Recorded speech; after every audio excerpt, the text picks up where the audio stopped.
નમસ્કાર મિત્રો, ગુજરાતમાં ક્ષત્રિય રાજપૂત વંશની શરૂઆત ભાગ 2 આપ સૌનું સ્વાગત છે। વાઘેલા સોલંકી જાડેજા ઝાલા રાજવંશ ઇતિહાસ વિશે વાત કરીશું। વાઘેલા રાજવંશ ઇતિહાસ મિત્રો, ઉત્પત્તિ ભારદ્વાજ મુનિ એ પોતાના ચાલુક એટલે ખોબામાંથી પુરુષ ઉત્પન્ન કર્યા। તે પુરુષનું નામ ચાલુક્ય દેવ નામ રાખ્યું। તેમના વંશમાં આગળ જતા ટૂંક ટોળા કલ્યાણ પ્રદેશમાં રાજા ભુવડ સોલંકી રાજા થયા। તેમના પુત્રો 2 પુત્રો થયા। રાજ બીજ જેઓ ઈસવીસન 900માં વઢવાણ આવ્યા। રાજ સોલંકીને 2 પુત્રો થયા જેમને 2 પત્ની હતા। પહેલા પત્નીનું નામ લીલાદેવી હતું। ચાવડા રાજવંશના કુંવરી હતા। બીજા પત્નીનું નામ રાયાજી હતું, જે કેરાકોટ કચ્છના જામકુળની દીકરી હતા। ભુવડ દેવને 2 પુત્ર થયા। લીલાદેવીના પુત્ર મૂળરાજ સોલંકી થયા। કેરાકોટ જામકુળના દીકરી રયાજીને સકાયત વાઘેલા થયા। ગુજરાતમાં સોલંકીની મુખ્ય 2 શાખા થઈ। ત્યારબાદ 16 શાખા।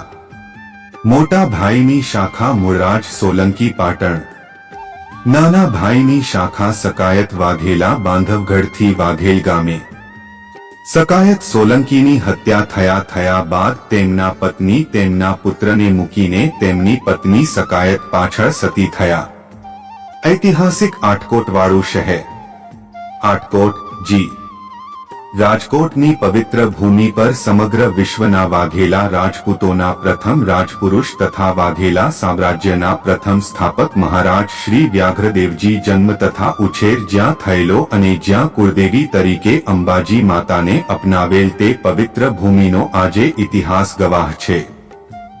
પાછળ મૂકી ગયેલા બાળકને જંગલમાં રડતું જાણીને વાઘણની નજર બાળક પર પડી। વાઘણે બાળકને ધ્વરાવીને શાંત કર્યું। આ રીતે વાઘણનું દૂધ પીને ધીમે ધીમે બાળક મોટું થવા લાગ્યું। એક વખત જંગલમાં શિકાર કરવા નીકળેલ મૂળરાજસિંહ સોલંકી વાઘણને બાળક ધાવતો હતો તે જોઈ ગયા। વાઘણના ગયા પછી મૂળરાજે બાળકને ઉપાડ્યું। ત્યાં જ આકાશવાણી થઈ કે તારા ઓરમાન સકાયતનો કુમાર છે અને બાઘેશ્વરી માતાએ તેનું રક્ષણ કર્યું છે। આથી મૂળરાજસિંહ સોલંકીએ તેને સાથે લઈ તેનું વ્યાઘ્રદેવ નામ પાડ્યું। તેમના વંશજ વાઘેલા વંશ તરીકે ઓળખાયા। વ્યાઘ્રદેવના માતા શ્રી વ્યાઘ્રદેવને ક્ષમકલ્યાણી માતાના મંદિરે મૂકીને પોતાના પતિ પાછળ સતી થયા હતા। વ્યાઘ્રદેવનો ઉછેર મૂળરાજ કરે છે। વ્યાઘ્રદેવ મોટા થતા એમને વાઘેલા ગામની જાગીર આપી। તેઓ મોટા થતા કાશી એ ગયા। ત્યાંથી તેઓ રેવા રાજ્ય ગયા।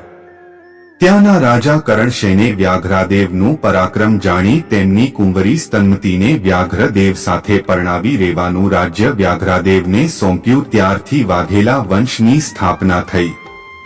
તેમના 5 પુત્ર થયા, જેમાં સુરત દેવ પોતાના વંશજોની જન્મભૂમિ ગુજરાત આવ્યા। તેમની વ્યાઘ્રાપલ્લીમાં જાગીર હતી, ત્યાં રાજ્યની સ્થાપના કરી। ગુજરાત બહાર મધ્યપ્રદેશથી વાઘેલાના પૂર્વજો પાટણ આવ્યા, ત્યાં સત્તા સ્થાપી। ત્યારબાદ તેઓ અલગ અલગ પ્રાંતમાં વસ્યા, થોડા કચ્છમાં પણ ગયા।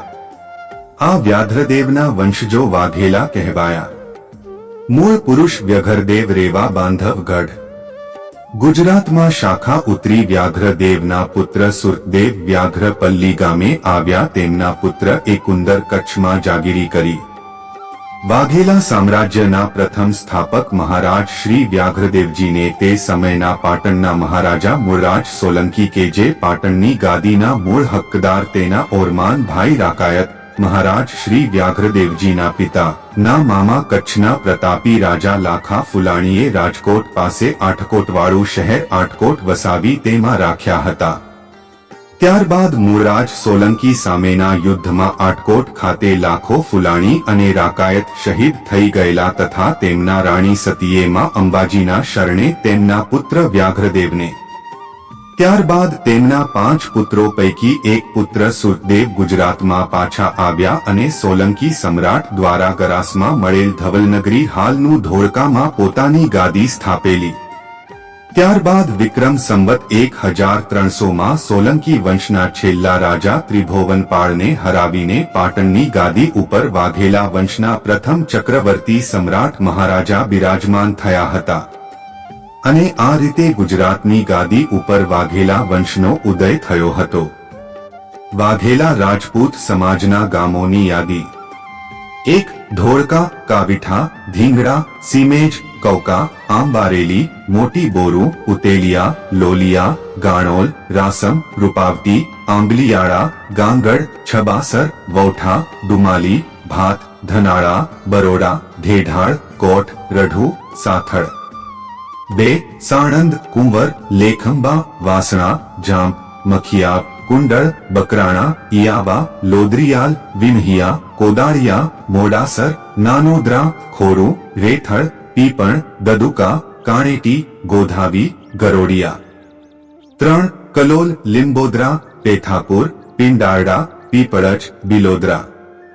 4. સાબરકાંઠા, બનાસકાંઠા, પોઈચા, થરાદ, ભોરડુ, મોરવડા, દિયોદર, સોરઠા, ફોરણા, પાલડી, ઉવાણા, ધરણસોલ, વાતમ, ઝાલોઢા, ધનકવાડા, રામસેણ, ડુઆ, ગોધાણી, પોશીના, ઈડર. 5. કચ્છ, પલાસવા, ગેડી, બેલા, ભીમાસર, મૌવાડા, દાંતાવાડા, ભૂટકિયા, ઉમૈયા. 6. બંધિયા, ગોંડલ, ભાંડેર, ઉપલેટા, ડભોઈ, બગથળા, મોરબી. 7. જેગડવા, તાપ, ધ્રાગધ્રા. જીત, સુપનગર, 125, ખોયડા. 8. મધ્યપ્રદેશ, રેવા, કસોટા, શિવરાજપુર, તીરવાહ, ભદ્રોહી. 9. કાંકરેજ જાગીરદારના ગામો: 1. થરા, 4 2 ગામ જાગીર, 2. રાણકપુર, 1 2 ગામ જાગીર. 3. વડા, 1 2 ગામ જાગીર, 4. ભલગામ, 7 ગામ જાગીર. 5. ઉણ, 7 ગામ જાગીર, 6 અન્ય 7 ગામ. સોલંકી રાજપૂત સ્ટેટ: લુણાવાડા સ્ટેટ મુખ્ય જનોડ નાની જાગીર છે. વાંસદા સ્ટેટ, સાઠંબા, મોટી મોરી, મેઘરજ ઉત્તર ગુજરાતમાં કાલરી ગઢ મુખ્ય ગણાય. પછી તેમના ભાયાતની નાની જાગીરો છે. તે પછી કંબોઈ, ચાણસ્મા વાળું તથા ભાયાતી જાગીરી ગામો. ત્યારબાદ ગુજરાતમાં ઝાલા વંશ, જાડેજા વંશ, ચુડાસમા વંશ, ગોહિલ વંશ, જેઠવા વંશ, રાઠોડ વંશ, ચૌહાણ વંશ, પરમાર વંશ, સોઢા વંશ તમામ રાજપૂતોનું ગુજરાતમાં આગમન થઈ ગયું હતું અને અલગ અલગ પ્રદેશમાં સત્તા સ્થાપી અને ગામગરાસ મેળવેલ હતા.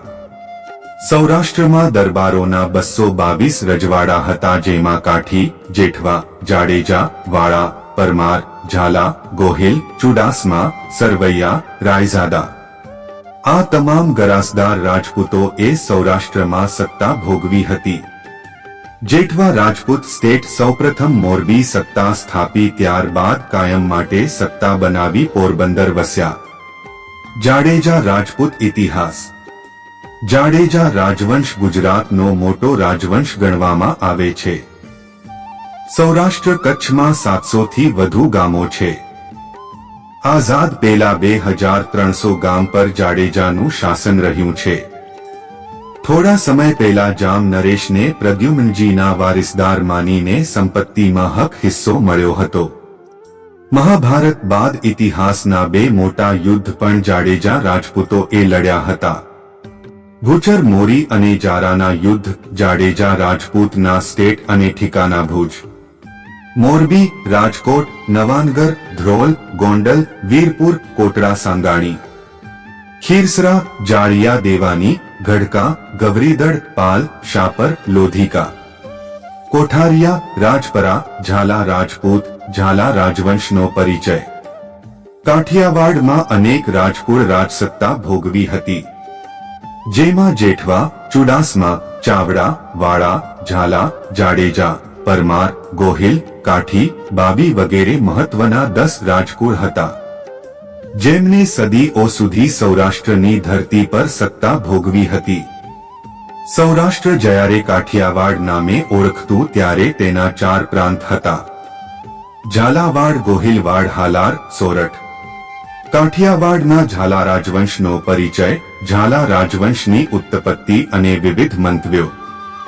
ઝાલાની અસલ અટક મકવાણા છે, કારણ કે બ્રહ્માજીના પુત્ર ભૃગુ અને ભૃગુના પુત્ર માર્કંડે ઋષિના વંશજ ઉપરથી મકવાણા ગણાય છે. માટે ઝાલાઓને ઋષિવંશ જ કહેવામાં આવે છે. માર્કંડે એ અગ્નિમાંથી ઉત્પન્ન કરેલા કુંડમાલજી અને કુંડમાલજીના વંશમાં થયેલ હરપાળદેવ દાદા મકવાણાના પુત્રો પછી ઝાલા તરીકે ઓળખાણ થઈ. રાજકુમાર કોલેજના પ્રીસી મેઇન એમ લખે છે, ઝાલાઓ કાઠિયાવાડમાં આવ્યા એ પહેલા મધ્ય કચ્છના મક નામના પ્રદેશમાં રહેતા. તે પ્રદેશ પરથી મકવાણા તરીકે ઓળખાયા. આપણે વિધાનોના મત અને શબ્દ અર્થ મુજબ ઝાલા શબ્દનો ઇતિહાસ જોઈએ. એક મત મુજબ જોઈએ તો ઝાલાઓ સિંધમાંથી આવ્યા, તેમજ ઝાલા શબ્દ સિંધી ભાષાના ઝલ્લા સરોવરને કાંઠે રહેનારા શબ્દ ઉપરથી ઉતરી આવ્યો છે. ડોકેકા શાસ્ત્રી લખે છે કે ઝલ્લો જઝલ લીખ શબ્દનો પૂરતાનો ભાવ આપતો ઝલ્લ શબ્દ ઝાલા શબ્દના મૂળમાં છે. જ્યારે હિન્દી ભાષામાં ઝાલા શબ્દનો અર્થ તેજલહર તરંગવલી એવો થાય છે. ઝાલા રાજવંશની ઉત્પત્તિ અંગેની કથાઓ. આ બધા અનુમાન અને અભિપ્રાય મકવાણા અટક માટે મળે છે. પછી બીજો પ્રશ્ન આપણી સામે આવીને ઊભો રહે છે કે મકવાણામાંથી ઝાલા અટક કેવી રીતે પડી? ઝાલા શબ્દ કેવી રીતે અસ્તિત્વમાં આવ્યા તેના વિશે બારોટના ચોપડા મુજબ અને ઝાલાવંશ વારિધી મુજબ રાજ હરપાળદેવ એ પાટડીમાં રાજ્યનું સ્થાપના કર્યા બાદ તેમને ત્યાંમાં શક્તિના પેટે સોઢાજી, માંગુજી અને શેખડોજી નામે 3 કુમારો તથા ઉમાદે નામના એક પુત્રીનો જન્મ થયો.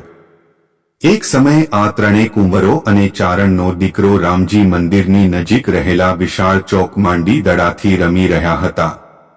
આ સમયે હસ્તિશાળામાંથી એક વિશાળકાય હાથી ગર્જના કરાતા છૂટી ગયો હતો અને દોડતો ચોકમાં આવી ગયો અને આખા ચોકમાં હાહાકાર મચી ગયો.